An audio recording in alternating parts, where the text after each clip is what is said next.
Hey guys, welcome back. I'm John, joined as always by Dave, Josh, also Dr. Mike joining us today as well. So, on the morning of April 10th, 2010, an airplane carrying Polish President Lech Kaczyński, it's the twin brother of former Prime Minister and current leader of the Law and Justice Party, Jarosław Kaczyński, crashed as it approached the runway of an airport in Smolensk, Russia. In addition to President Kaczyński and his wife, the plane was carrying many high-level officials of the government, the military, and members of parliament. In total, 96 people lost their lives in the crash. 8 years later, there's still no definitive explanation for the crash, and competing theories still try to explain the various aspects of what happened. Evidence pieced together after the crash paints a chaotic scene in the cockpit of the aircraft in the final desperate moments before tragedy struck. The chaos appears to be the result of a combination of a number of factors, including dangerous weather conditions, difficulty communicating in Russian with the air traffic controllers in Smolensk, and even the possibility that the pilot of the plane was under pressure from President Kaczyński to land no matter what in order to follow the tight schedule that was planned for the day. On top of the tragic loss of life, the crash also had profound political implications that are felt even now, and the Smolensk crash and several issues related to it are the subject of this episode of the KrakCast. So we have a lot of ground to cover here, and we're going to start, Dr. Mike, with let's touch on what the purpose of the trip was and why they were headed to Smolensk. Well, they were flying into Smolensk to commemorate the massacre that occurred in Katyn during World War II. As many of you are aware, the Soviets and the Nazis signed an agreement where they split up Poland right at the beginning in 1939. The Molotov-Ribbentrop Pact. Exactly. And when the Soviets came in, they arrested all high-ranking government officials, military personnel, especially officers, and intelligentsia, and they were all shipped off. Classic Stalin, one may say. So yes, it's like totalitarianism 101. They were holding on to them for several months. Nobody in those camps really knew what was going to happen with them. Some of them were even still in touch with their families. Then, contact disappeared, and for decades, nobody really knew what happened. When the Germans came and regained that terrain, when they were attacking the Soviets, they found graves. This was, during the war, they were then blaming, did the Germans do this, the Soviets do this? But we now know that the Soviets massacred the intelligentsia and the officer corps of the Polish military. We're talking tens of thousands of people, from 20 to 40,000, depending on the statistics. And the Polish president was flying to commemorate this massacre together with high-ranking officials. It was the 70th anniversary, exactly. It was a major anniversary. And even the Russians were going to be there to commemorate together. In fact, there was a ceremony 3 days before with Putin and Tusk before the tragic. Yes, exactly. This was a very somber and a dark moment in history that the Russians were acknowledging. Yeah, they weren't denying it. This had happened, and this was supposed to be like a moment where people could come together and discuss it. So when the tragedy happened, most people didn't believe it at the first few moments. They thought this was a misunderstanding. How could this happen? But all of a sudden, one date in history that was remembered for so many tragic reasons and so much loss now had even more weight to it after tragedy on top of tragedy. I mean, it adds another level to the whole thing. Yeah. Okay, so when we get to the causes of the crash, it gets really messy and complicated here because, as I mentioned a minute ago, there is no one agreed upon definitive explanation for the crash. And Dave, give us what can be generally considered to be the basic cause, with a couple of variations depending on who you're talking to. The prevailing theory is the outside pressures theory, basically, that the head of the Air Force entered the cockpit, pressured the pilot, Arkadiusz, what's his name? Protasiuk. To make a landing. Basically, the backstory on the pilot is he was the first mate on a similar flight where the captain had refused to land.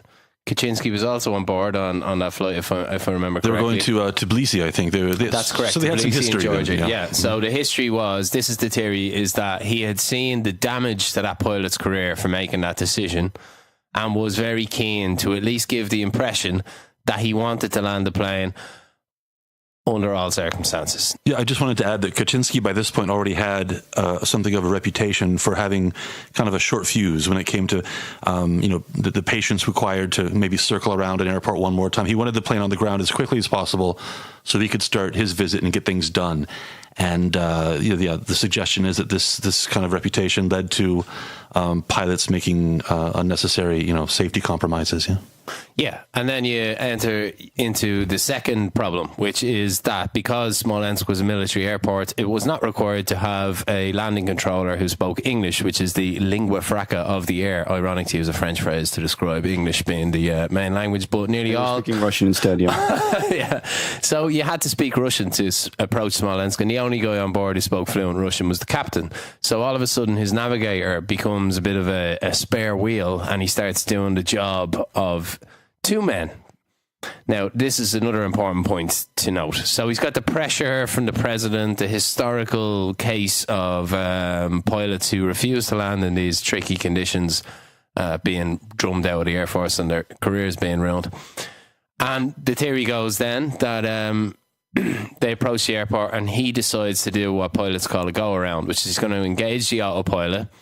He's going to fly down to a low height of around 100 meters, assess visually to see if the fog is clearing, whether it's safe, and the go-around has a function where it engages a beacon on the runway and will launch a pull-up that will automatically make the plane rise. Nobody could accuse you of not trying to land once you've performed this procedure. It's about as close to a landing as you can get. So the theory goes that was his reasoning, that was his thinking. And the visibility is horrible, by the way. Disgusting, yes. And he is receiving warnings that the visibility is bad, but it's important to note at this point that even there's some variation between the Russian and the Polish report, but the Russian air station does not have the authority to get on the air and cancel the flight because it's a special classification of flight because it's civilian military. They were, it was up to the pilot, basically, I believe. Is that correct, Mike?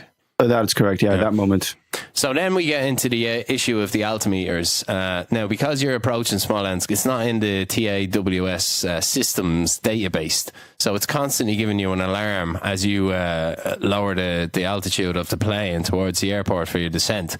It's saying, why are you doing this? Why are you doing this? Why are you doing this?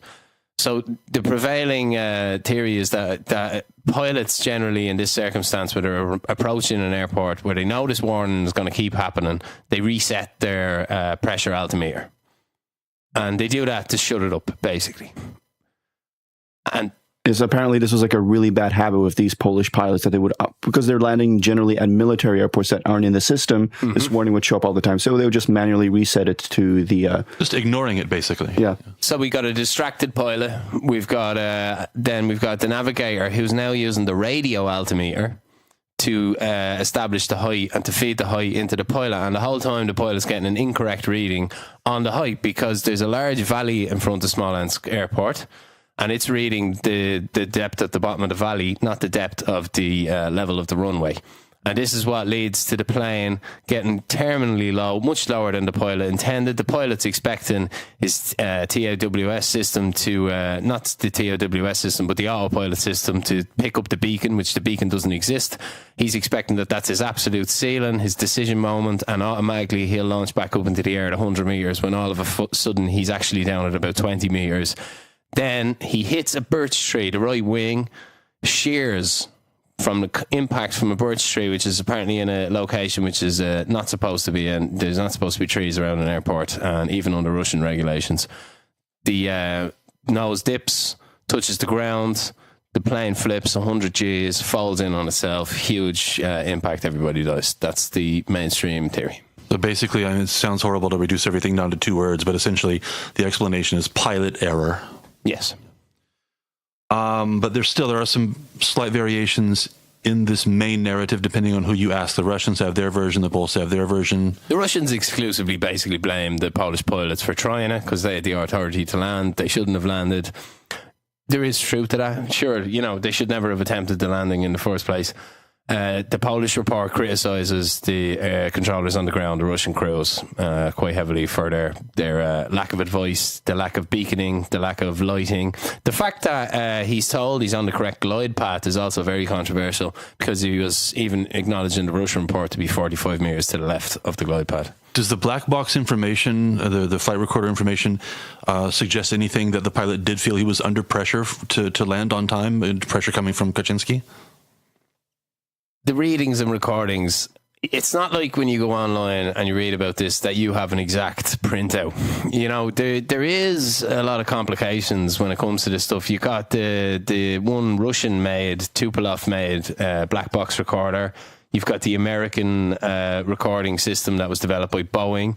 You've got the QARS system, which was a Polish built system, which is, and what they were trying to do basically is take the data that the Russians sent them, the MAC data, and match it up with the QAR data and decide whether it should be trusted, that the veracity was legitimate based on the intersection of the data. But obviously, I'm not a data scientist. I don't know. I don't think it's as simple as they heard someone coming into the cockpit and going, "Land this baby." I don't think there's a smoking gun like that, if I might pass it over to Mike. Yeah, but from what I understand, the separate flight data recorder systems that actually monitor the systems, the engine, how the engines are working, flaps, everything like that, everything lined up.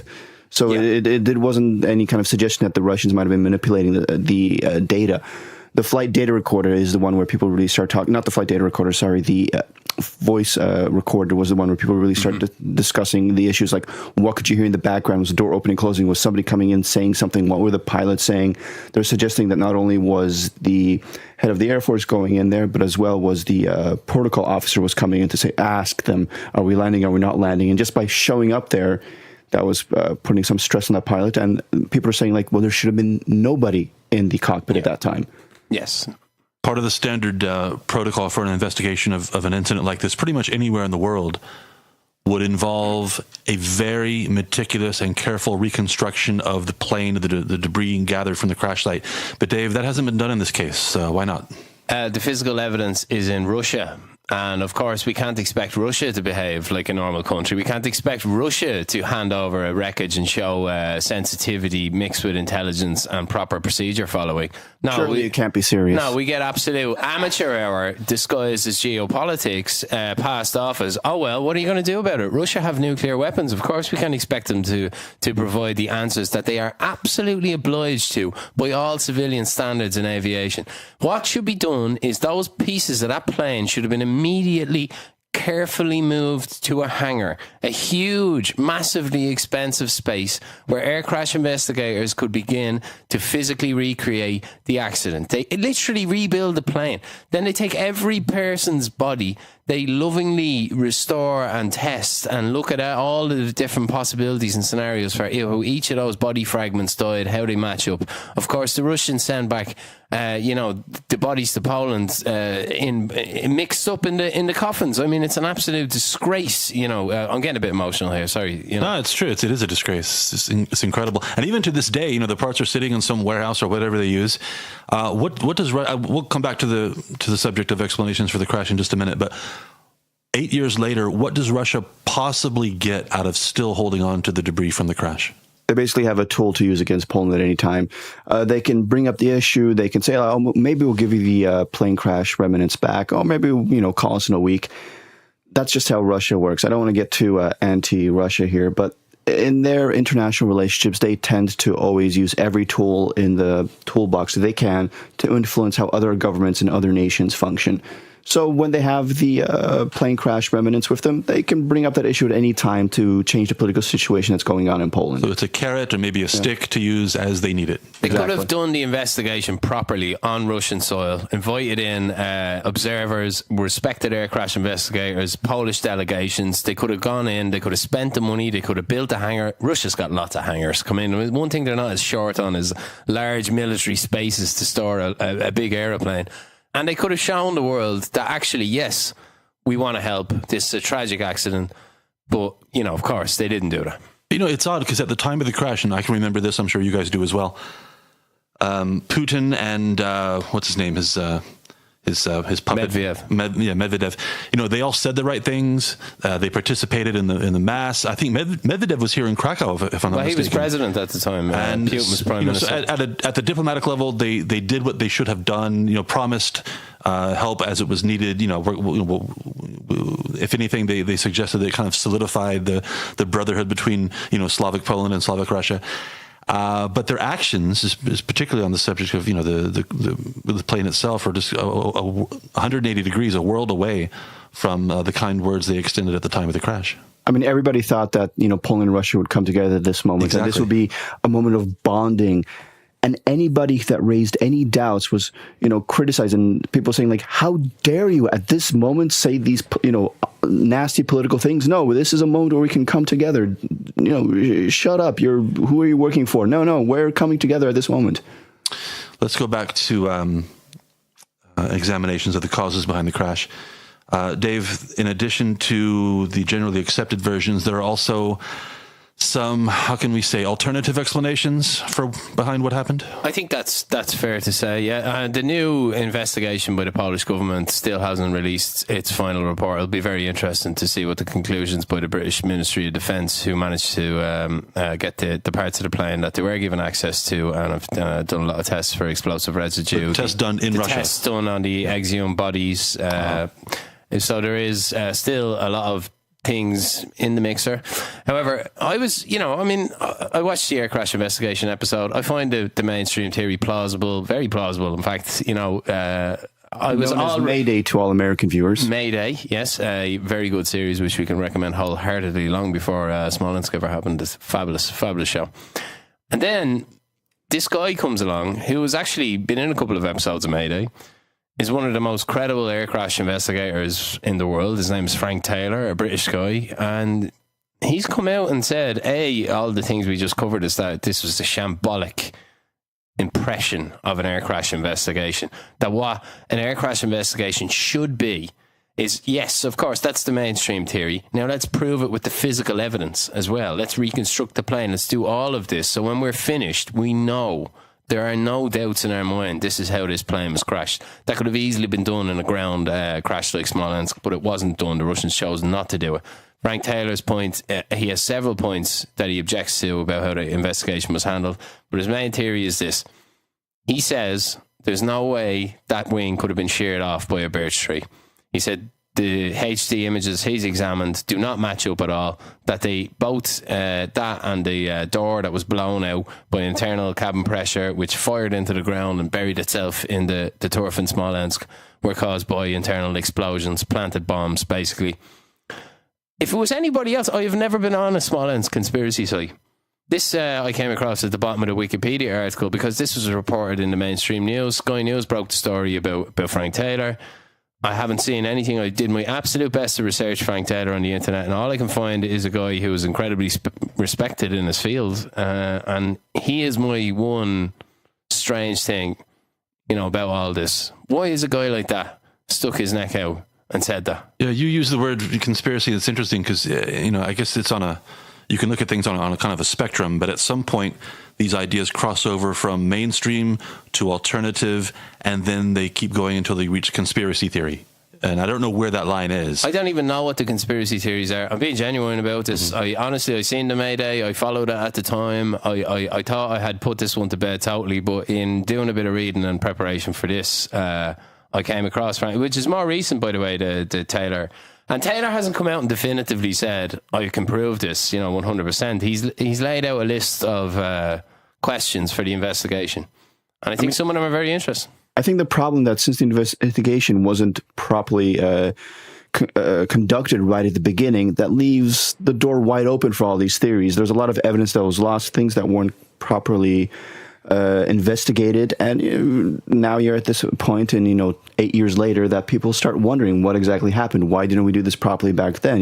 Maybe there is something going on. Maybe there are those conspiracy theories have some kind of credit or merit to them. Isn't it inevitable, though, that something of this nature, something on this scale involving Russia, is going to be papered in conspiracy theories top to bottom? Isn't it inevitable in today's kind of political, social, cultural climate? Can I just say, and I tried to cover this off already, is that Russia could have completely avoided this by behaving like any other country on earth with Russia's resources. All they had to do was follow through on their initial goodwill and promises. And let's not forget, like Mike said, there was a huge amount of, oh my God, like what has happened here? As it doesn't make sense to me, as a lever for Russia really to pull off a stunning coup like this against Poland. I never bought into any of that. I just bring Frank Taylor up because I think his reputation deserves enough respect to at least see where his conclusions lead in the next year because of the tests that have taken place and have not yet been released. Although there is signs that peace are kind of backing away from it, and probably do know that the report bears out the mainstream theory. Is there not some extent in the immediate aftermath of the crash? Yes, there was this kind of coming together of Russian and Polish and blah, blah, blah, bonding or whatever.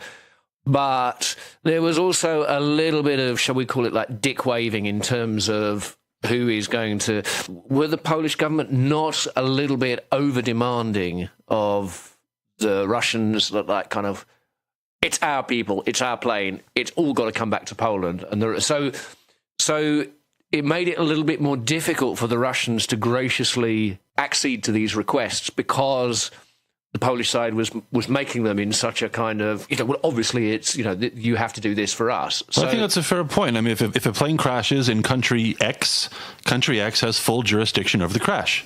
Should they not do it properly, though? Of course they should. But, you add in the diplomatic element, the head of state, and it gets messy. But still, at the end of the day, country X calls in this case, of course, Russia calls the shots. But as you say, Dave, of course, they're supposed to do it in a professional, proper, thorough manner. It's the old classic, though. I get what you're saying, Josh. I think that's absolutely the real politic of it. A very good point. But, it's just, I never understand why the rest of the world has to behave in a certain way. And when it comes to Russia, it's always, they got nukes. They can do what they want, No, actually, I kind of remember it differently back then. A lot of, especially peace politicians, argued that PO and Tusk gave in to everything the Russians wanted to do. And that's what I was going to say. The protocols and exactly how they were going to investigate. And everybody was criticizing PO later on, saying, like, why were you going to trust the Russians to take care of it properly? You should have, at that moment, said, like, oh, we can bring in some more observers, some more of our own people to investigate this, study this properly in another way. But Josh is looking at it from a Russian perspective, so... I think it's still a valid point. Although I get what you're saying. In Poland, it was very much the opposite. Even though it was coming across as vociferous in Russia, it was actually seen as a bit timid in Poland. So, it's really hard to communicate the gravity, to what extent the Polish government, the highest levels of the Polish government, was eliminated, disappeared on that day. I mean, I don't know what term I can use. It sounds, there were no cabinet members on board. No cabinet members, but think about it. The president, the head of the army, the head of the navy, the head of the air force, the head of the special forces, the head of the national bank, the head of even the head of the Polish Olympic Committee was on the plane. They were all Can you imagine if something analogous to this happened in, say, the US? I think it's never happened anywhere. It's insane. That many people, that important, that high in the government. And I think people, if anyone's listening to this abroad and they've heard of Smolensk as the crazy Poles go conspiracy theory nuts, I think everyone should kind of walk a mile in Polish people's shoes and say, what would it feel like that day if all of this, especially the symbolism I covered at the top of the show, it being a commemoration for Katyn. I mean, it's just the strangest thing, the most bizarre mental news story I remember in the last 10, 15 years. It's just put it crazy. in terms of any other country. Think of whatever country you're from. If you're listening now, think about maybe the rawest nerve in your country's history, right? Greatest tragedy, and now put this kind of tragedy on top of it, almost literally on top of it, in the form of a horrible air crash that kills all these high-ranking people, and then you can kind of maybe begin to understand, what it really means for Poland and the Poles. Dr. Mike? Oh yeah, and throw in that it's a historic enemy that's involved as well. Oh yeah, exactly. On top, yeah, exactly. It happens on the territory of your historic enemy, the country that kind of de facto occupied you until about 25 years ago. Right. So let's bring it back to the domestic Polish political situation here. Okay, imagine your country's political leader and the heads of all these military branches and various other very important positions. Suddenly those offices are empty. And the fact of the matter is this vacuum has to be filled. Somebody has to step up and grab the levers of power and steer the country. Dr. Mike, in the immediate aftermath of the Smolensk crash, what happened in Warsaw? What changes were made to kind of get, even if temporarily, to fill these positions of power and to get to return some degree of stability to the political scene? Well, the Polish president had died, so the head of state was gone. The constitution basically says quite clearly what happens then, that the acting head of state becomes the Marszałek Sejmu, so the I guess you can say the Speaker of the House. At that time, that was Bronisław Komorowski. He steps in, he becomes the new Polish head of state. And a lot of people say that he filled that role quite well. He was an arbiter, calm. He was respected by most people on all sides of the political spectrum. And he helped the beginning of the healing process at that moment, because he didn't bring politics into this, because it was a situation where politics really wasn't an issue. When it came to the military, well, the military had its own structure. So, lower ranking officers were brought up, at least momentarily at that point, to fill in the roles. But this was a major issue. People started discussing, like, how could you have let the head of our Air Force, the head of our military, all these people together at one time in one plane? Then other people would say, like, well, the military is designed to lose people and have people step up right away. So, things were able to continue on, especially since you have to remember that Poland is a parliamentary democracy. So even though the president is the head of state, it's the prime minister and the Sejm, the equivalent of the Senate, that is actually the government that is in charge of making things work and function and continue. You mentioned Komorowski. He was elected president about 6 months later, I think. And it's interesting, just a quick note about that election. The Smolensk was in April. I think the presidential election was in October. And interestingly and surprisingly, he ran against Jarosław Kaczyński, surviving brother, obviously, of Lech Kaczyński. And, looking back, it's easy to just assume that the sympathy vote would have propelled Kaczyński into the office of the presidency, but it didn't work out that way. It was kind of a surreal situation at this moment, where you have the acting head of state run against the twin brothers. So, right. You didn't even have to get new posters out for this election. For those who are not familiar as you would be, Mike, tell our listeners about the first time the Kaczynski brothers came to fame when they flew over the moon. Oh, exactly. Nobody remembers. These were child actors from 30 years earlier. They twin version of Macaulay Culkin, basically. More than 30.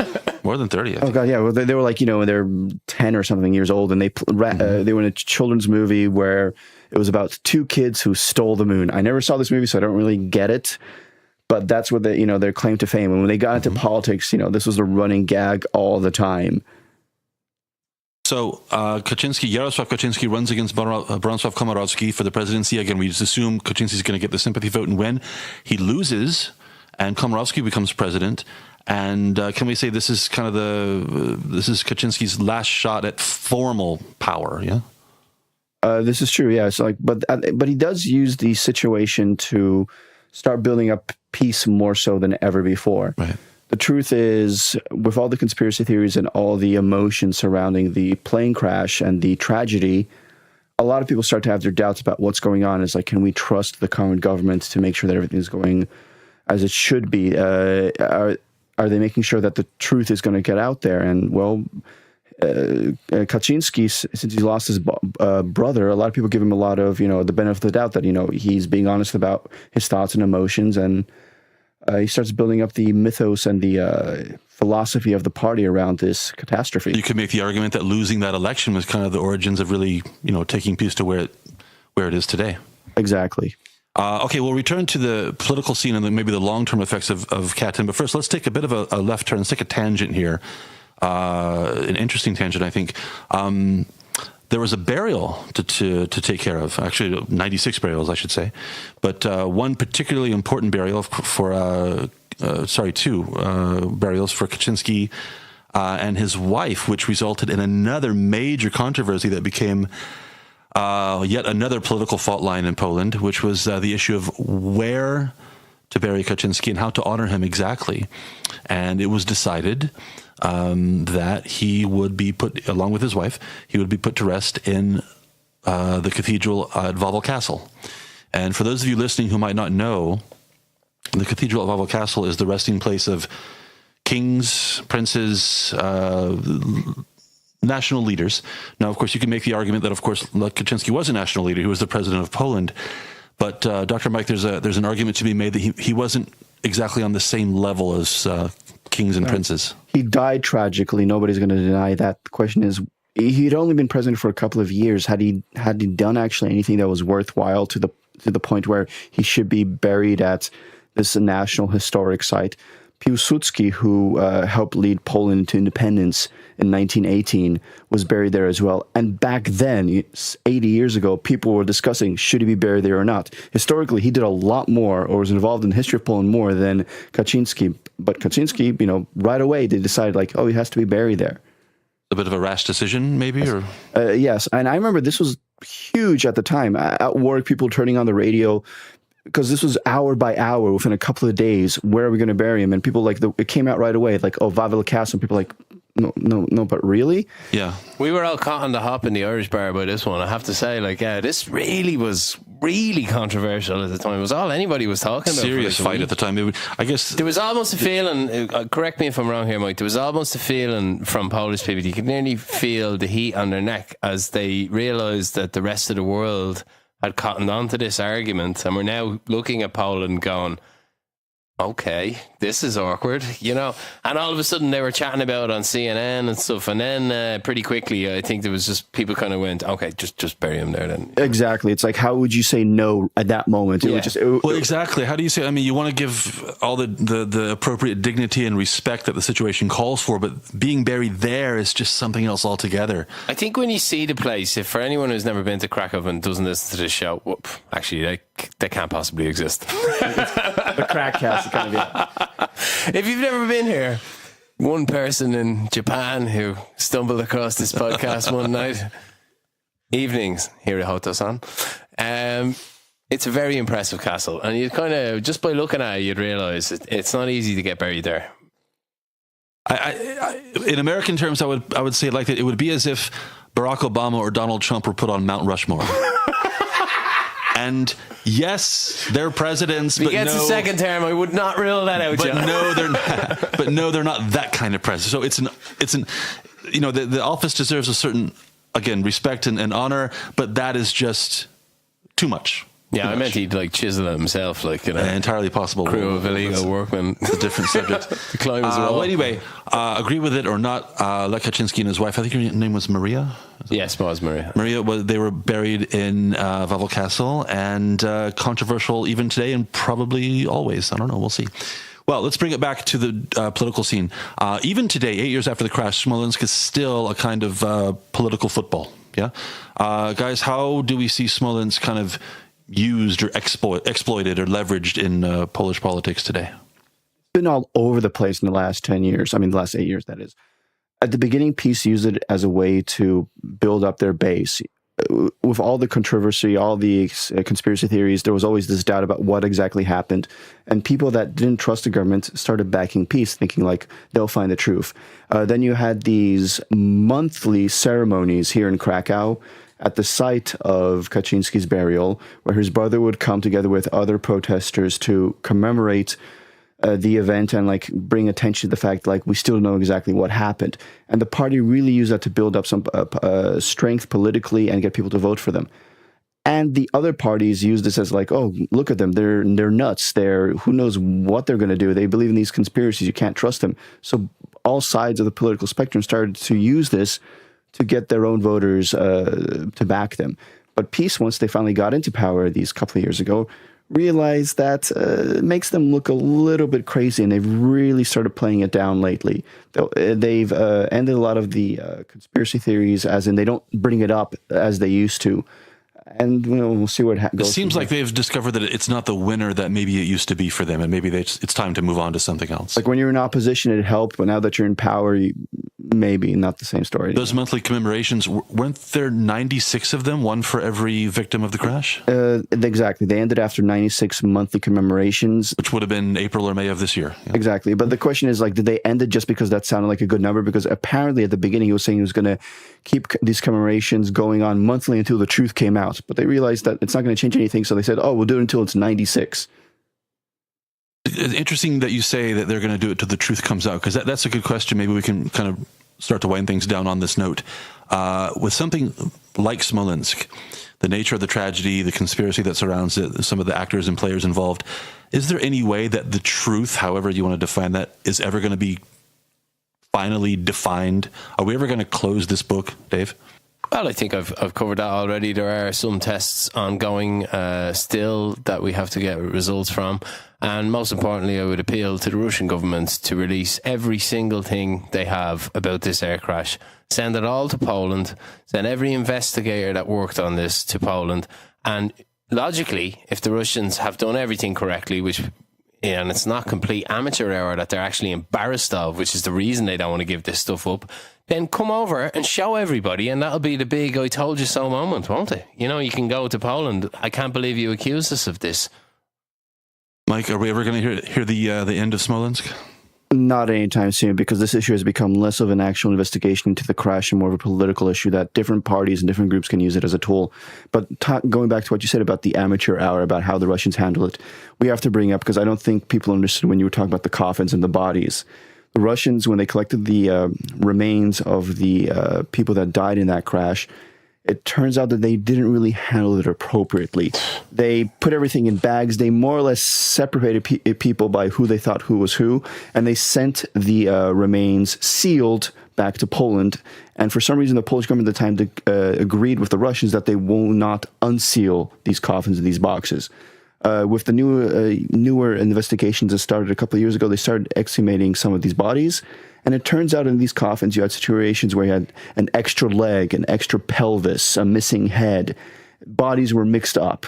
This is not a minor mistake to make. At every corner of this story, Russian incompetence peeks out from behind a bush. It's unbelievable. And we don't even question the fact, by the way, that this military airport didn't have any lights, proper lighting for the runway, didn't have the correct beacons. You know, I mean, Russia, you're a shambles. Mike, you're a doctor. You're an actual doctor. In this day and age, is there any chance that if body parts from multiple people were mixed up in the same bag, is there any chance that's not going to be discovered? Isn't it pretty straightforward and easy through DNA testing to distinguish? It is very easy. DNA testing even showed the fact that in a few cases, bodies were misidentified or just switched, and like somebody is at their grave, it's not their family member. The Russians are smart it's people. Not easy how do they think care. they're going to get away with this? Yeah. How do they ever think? And one final note I'll throw on top of everything we've discussed already, and make of this what you will, guys, but this is really interesting and maybe feeds into some of the conspiracy theories that we hear. You know, this is not the first time that a Polish head of, well, Lech Kaczyński was the head of state as the president, but twice previously, the Polish head of government in the form of the prime minister has been involved in an air crash. Twice. Just, 15 years ago? 2003. Yeah, 2003, Leszek Miller, prime minister at the time, involved in a plane crash. Wasn't killed. He was hurt, though, quite seriously hurt his back, I believe. And in 1943, most famously of all, Polish prime minister in exile, I guess at the time, Władysław Sikorski, died in a crash. Lots of conspiracy theories. I think this time, though, probably arguably based in fact. Interesting story. Maybe we'll cover it another time. But yeah, the third time in 60 some odd years. I'll give our listeners a bit of detail, John. Well, Dave, you can look it up yourself, but the timing, the timing and the circumstances of his death could not have been more fortunate, more beneficial for the Soviets if they had planned it themselves, which maybe, well, like I said, read it for yourself, but extremely dodgy goings on the Sikorsky plane in 1943. You think they were doing the transpiring? Well, you never know. Never know. It's the Russians involved again, so, back to the same thing. Well, that's going to wrap it up for our discussion of Smolensk. We hope that got you interested in this subject and maybe learned a few things. We hope so. Keep an eye on the KrakCast and look through our back catalog. You can always find some interesting episodes on some other interesting chapters in Polish history as well. So thanks for listening. We'll see you next time on the KrakCast.